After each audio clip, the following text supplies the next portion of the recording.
Finally, it's my time to drive the ES90. It has been a really long wait. It is actually, we have to rewind back in February, late February 2025, when I made a video for the launch event, the 5th of March, where I could rip off the cover of the brand new ES90. Just a couple of minutes away from here, because I'm in the home of Volvo. I'm in Gothenburg, Sweden. And it was at the Volvo's factory out in Torslanda where I made that introduction video to the ES90. And since then, I've seen the ES90 a bunch of times at the World of Volvo. I've seen it in Aurora Silver, I've seen it in Mulberry Red, I've also seen it in Crystal White, Onyx Black, but I have never driven it. It is like a piece of cake. You can look at it, you can touch it, you can even smell it, but you can't freaking eat it. But now it is time for the ES90. Finally, I have the keys to this. And this is really exciting for me personally, because I'm a previous owner of the S90. That is the best car I've ever owned. I had it for about 2 years. Took delivery back in October 2019 of a model 20 S90 T8 plug-in hybrid R-Design. Originally Onyx Black, but I got it wrapped in Vampire Red afterwards. And I thought for the longest time that this could be my replacement, the ES90. So that's why I'm super thrilled to finally get to drive the ES90. But how did I manage to do that? Well, book your test drive, World of Volvo. That's why I'm in Gothenburg now. Just took a leave of absence from my work and drove down here yesterday to book this test car. I only have it now for like 1 hour, 2 hours approximately. So I'm really excited. So a huge thanks to World of Volvo. And if you want to book your test drive, you can easily do that at the homepage of World of Volvo. You can book this ES90, EX30, XC60. They got them all. So book your test drive at World of Volvo. But now let's take a closer look at the ES90. Doesn't it look good, this ES90? As I said, I'm a previous owner of the S90 and I loved the S90. And I thought for the longest time that I was gonna jump straight into the ES90. But I haven't done it yet. That's also why I'm testing it today, to see if I should jump into the ES90. So I'm reporting this video as a Volvo enthusiast, as a Volvo owner, and also a potential ES90 owner. But what do you think about the exterior design? Personally, I love the front. I love the front design. I love these wicked 22-inch alloys. I love the profile view of the ES90, but I have struggled big time with this 3/4 angle here. The way this tapers down and this awkward light strip here. And also straight from the rear. I have struggled with the ES90. It doesn't have that presence and strong character as the S90 had. That graceful but purposeful and powerful. You know, we have a word in Norwegian called pondus. You have like a attitude, a presence. And the S90 was so graceful, so elegant in its style. Also, but slightly sporty if you went for the R design.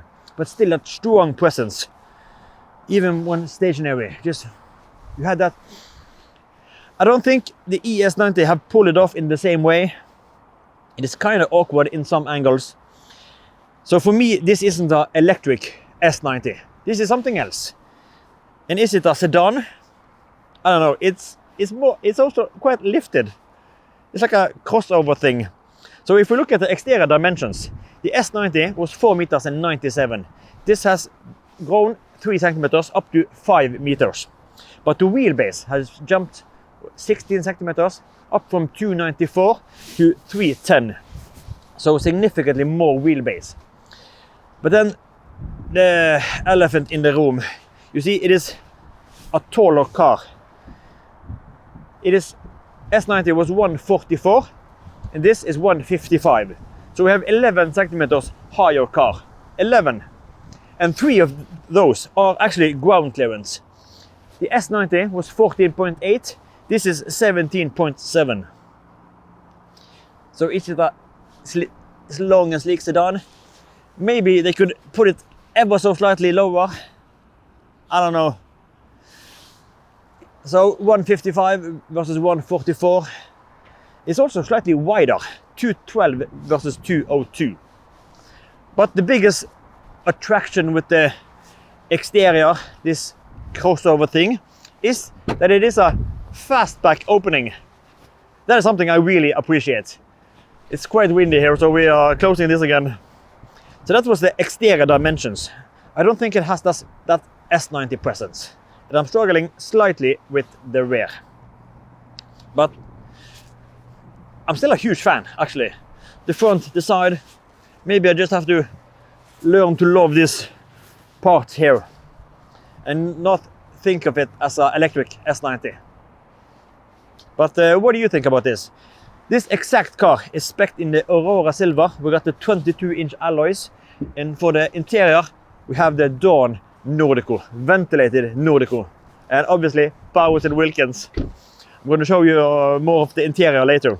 Before we jump out on the road, I'm just going to talk slightly about the power figures, because the ES90 is available in 3 different motor configurations with 2 different batteries. This exact car is the single motor rear wheel drive, and all of the first cars will be in this single motor rear wheel drive. This has a battery in the floor at 92 kilowatt hours, usable capacity 88 kilowatt hours. We have a peak charging at 310 kilowatt for the DC and 11 kilowatt for the AC charging. So here we have the DC plug, so 310 and 11. Estimated or projected range 650 kilometers. So massive range for the ES90 single motor rear wheel drive. And that has a motor on 333 horsepower, so more than sufficient if you ask me. 0 to 100, 6.6 seconds. So if you don't need twin motor, then this could be a good option. But then we have the 2 twin motor options. We are bumping the battery up to 106 kilowatt hours, usable capacity 102. The power output for the twin motor are 449, and the twin motor performance 680 horsepower. That is a real juicy one. The 0 to 100 times are 5.5 for the twin motor and 4 seconds for the twin motor performance. Peak charging for the twin motor options 350 kilowatt. And projected range for those approximately 700 kilometers. So that is the power output and the motor configurations. And if we quickly also mention price, because the single motor rear wheel drive in this ultra configuration, I had to look it up when I was at the World of Volvo, because I was wondering what was the price here in Sweden. And the prices in Sweden are actually quite high. It's 913,000. 913, because they only have the ultra trim for now. Later on you will probably get the core, but now it's just core and plus. Now it's just the ultra. In Norway, this configuration here starts at 770,000 approximately. So cheaper in Norway.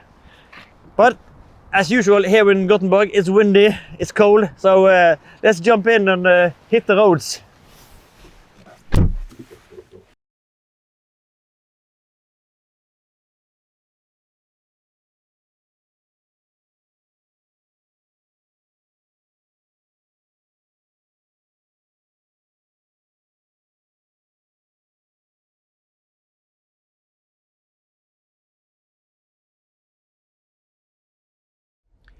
Jumping inside the ES90, instantly we get this bong, bing and bong.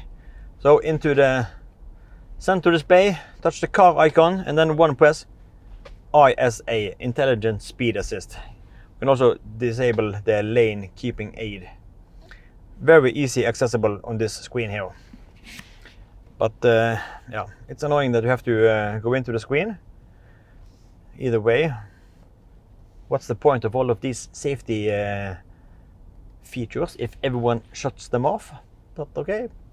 But as I said, we're going to do some city driving first in the home of Volvo, Gothenburg, Sweden.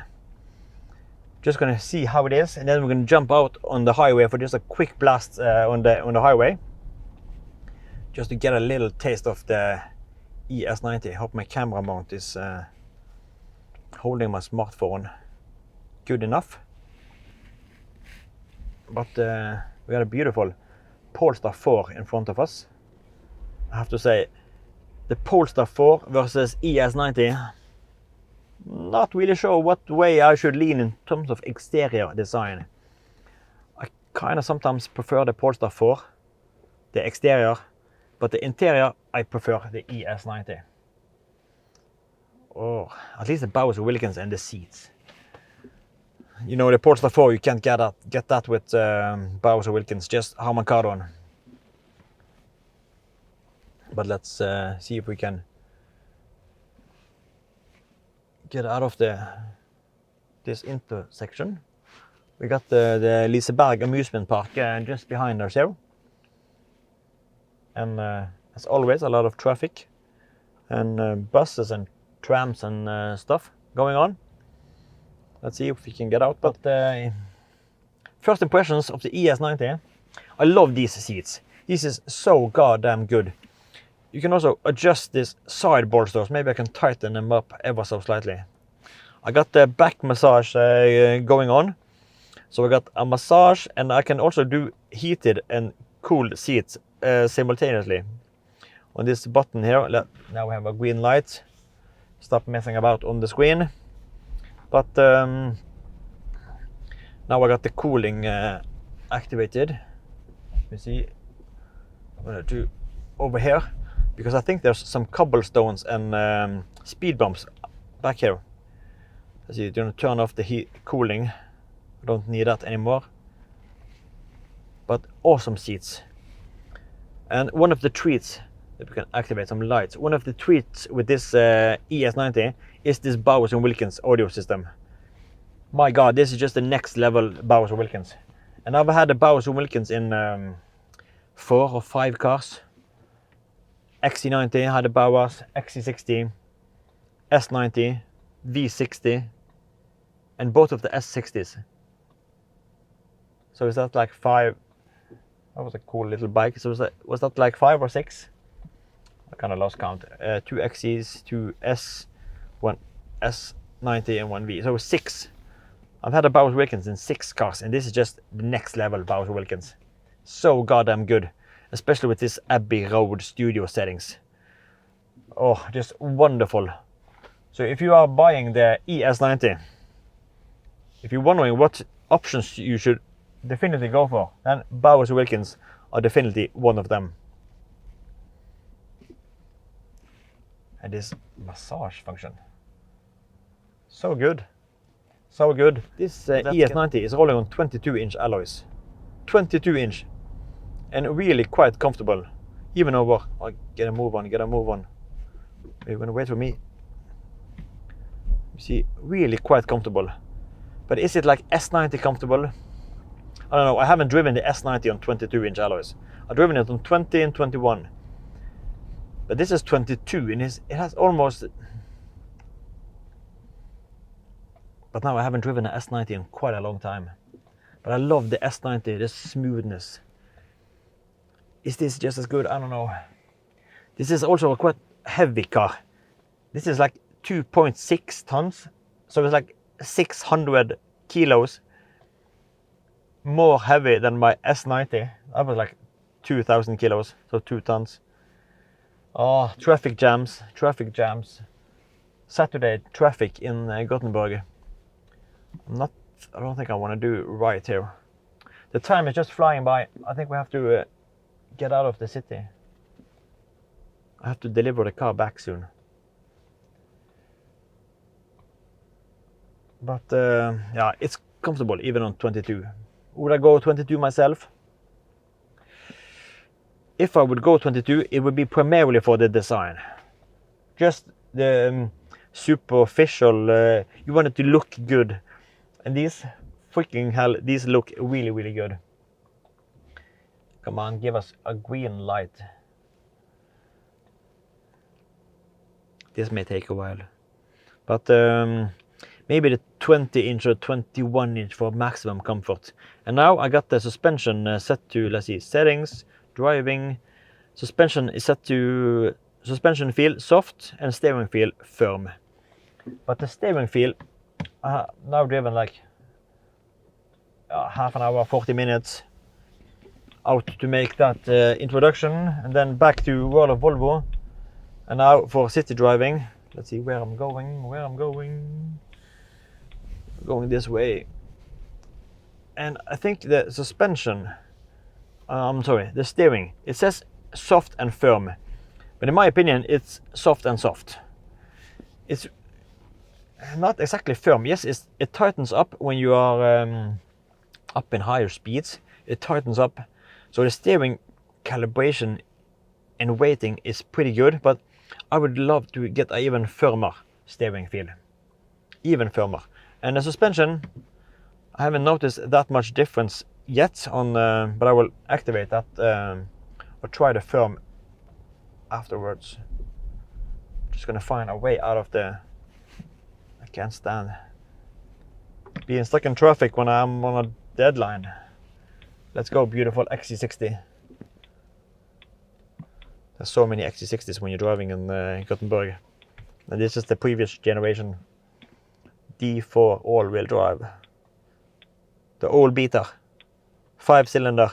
Remember the good old days when we had diesel engines, 5-cylinder, and now we are running these Duracell cars. This bunny rabbit. But yeah, I love this XC60. Let's see, Oslo. If you can jump in front of this beautiful V60, freaking ocean race as well. Can you squeeze me in here? V60 Ocean Race. That was actually my second car. My second Volvo I owned was the V60 Ocean Race that we have behind us here. And actually a couple of weeks ago I visited Stockholm, because my Volvo love has kinda dropped ever so slightly. The enthusiasm has dropped. I'm not so excited over the new cars coming. The EX30, EX90, same, and the ES90, not super amazed. But, and then we have lost the S60, the S90, we lost the V90. So my Volvo love was just taking a hit after hit. And then I walked into the second-hand department with used Volvos. There was like probably 80 cars on display, 70, 80 cars, just line after line with cars. I hope I took the correct path. Oslo. Looked at the cars, many V60s, awesome cars. I love the V60. A little tunnel here, but I think the light is good. But then I noticed V60 Cross Country, muscle blue, and I haven't seen the Cross Countries in a showroom floor, even second hand. I haven't seen them in ages.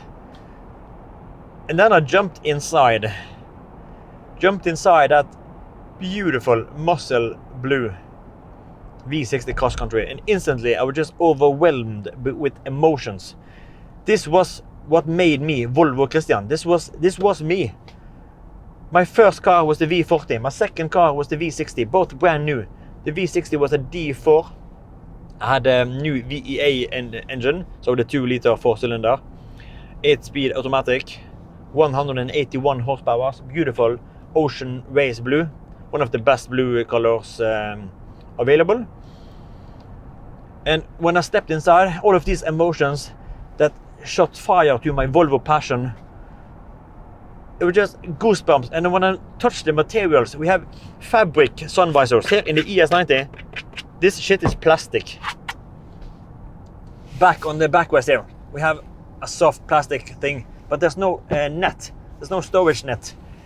Look at the model 18 V60 Cross Country, from launched in this was produced in 2017, so it's 8 years ago. And this is the shit we're getting. The materials was so much better. The scroll wheels, physical buttons. Oh, that really made me emotional. So emotional that I'm actually considering buying me one of those. I'm looking at Finn.no in Norway and also the Swedish Blocket to see if I can import one. But let's see when these roads open up.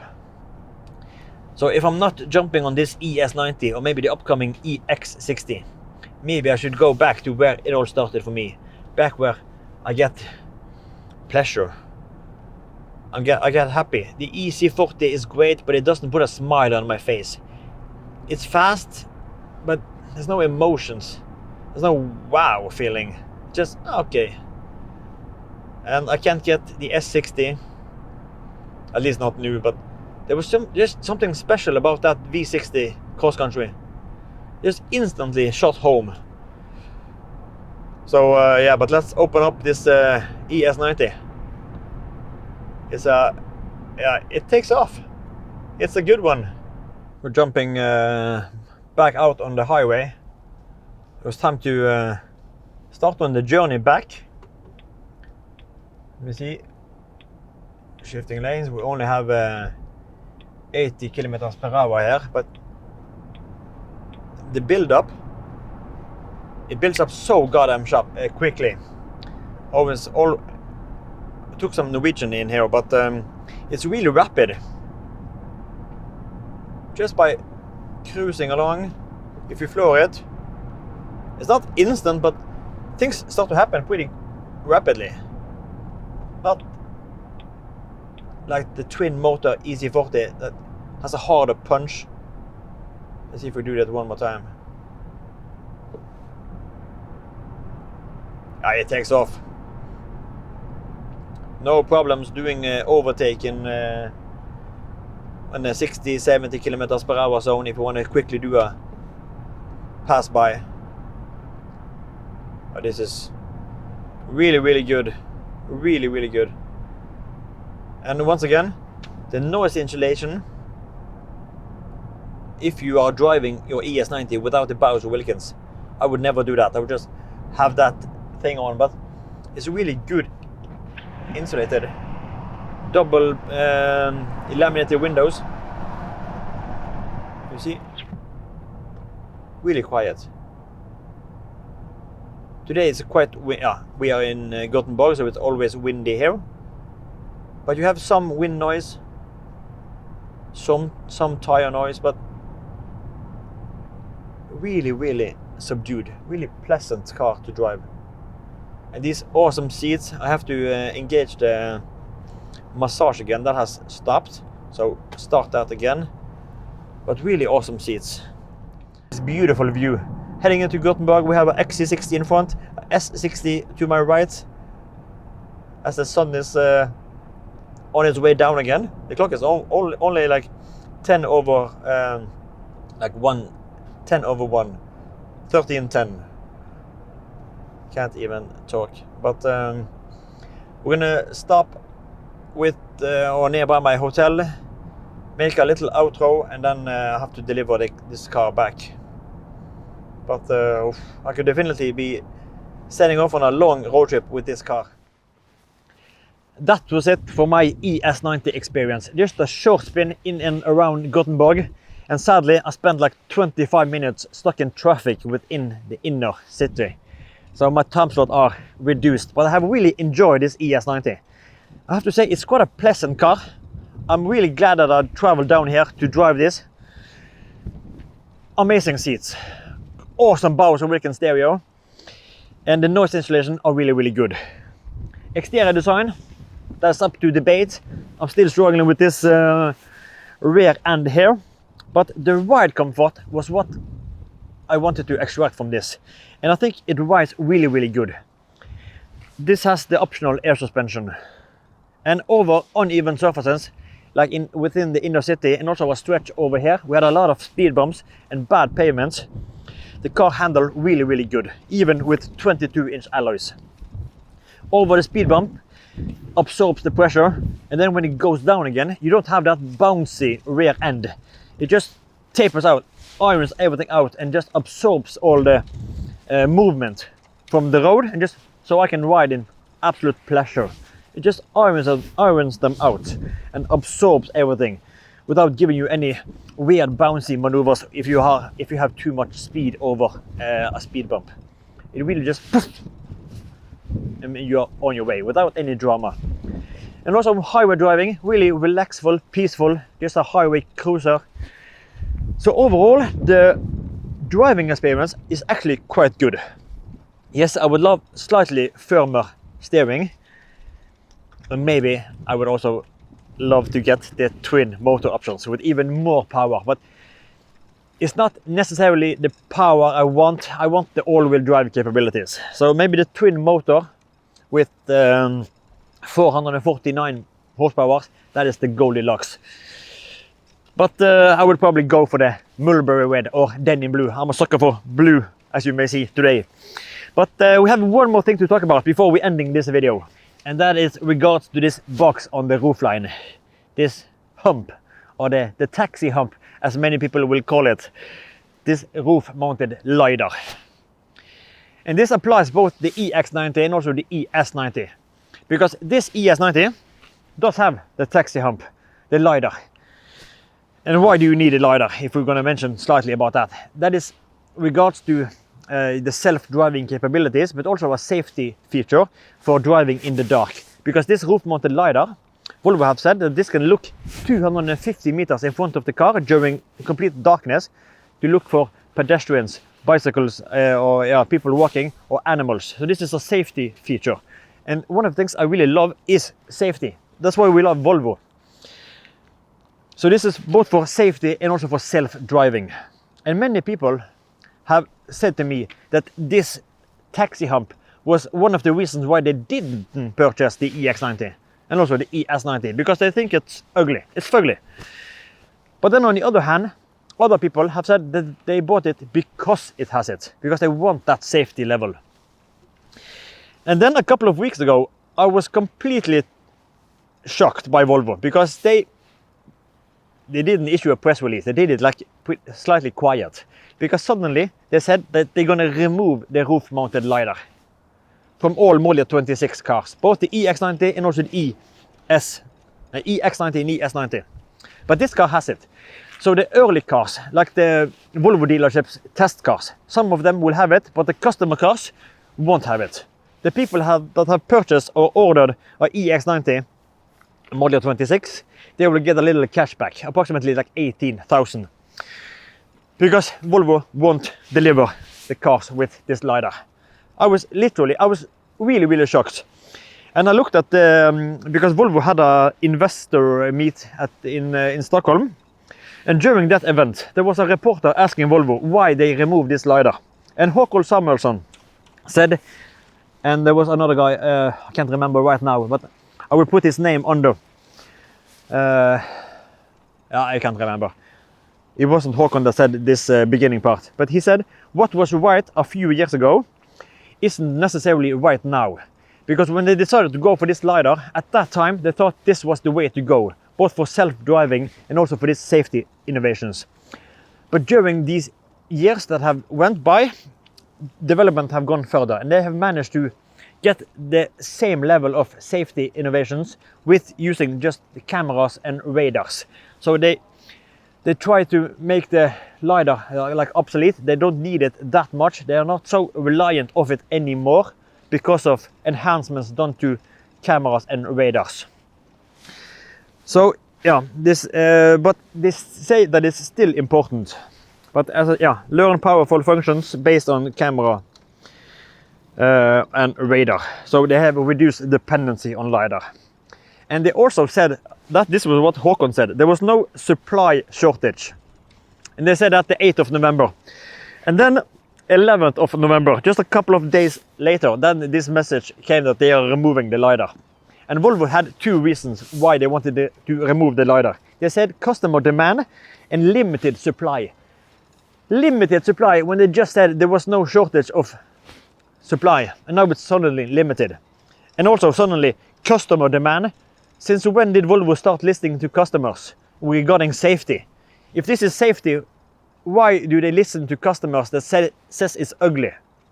If this is going to save your life one day, or save a life at someone walking next to the road at night, why do they suddenly listen to the customers?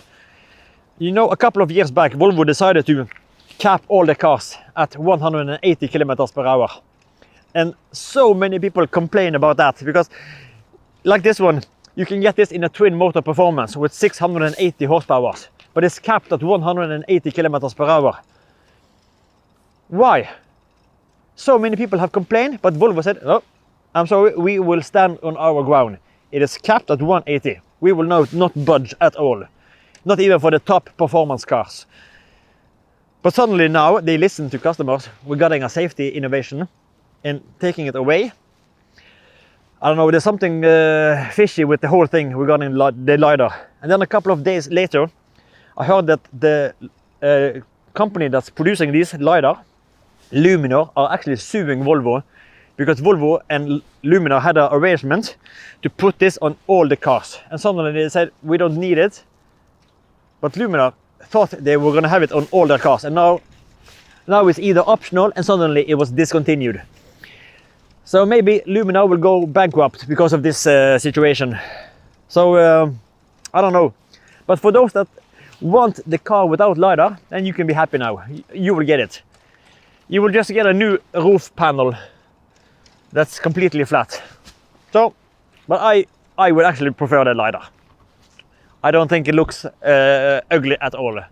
Yes, it is a hump, but I don't know. I cannot accept it, especially on the EX90. Even here.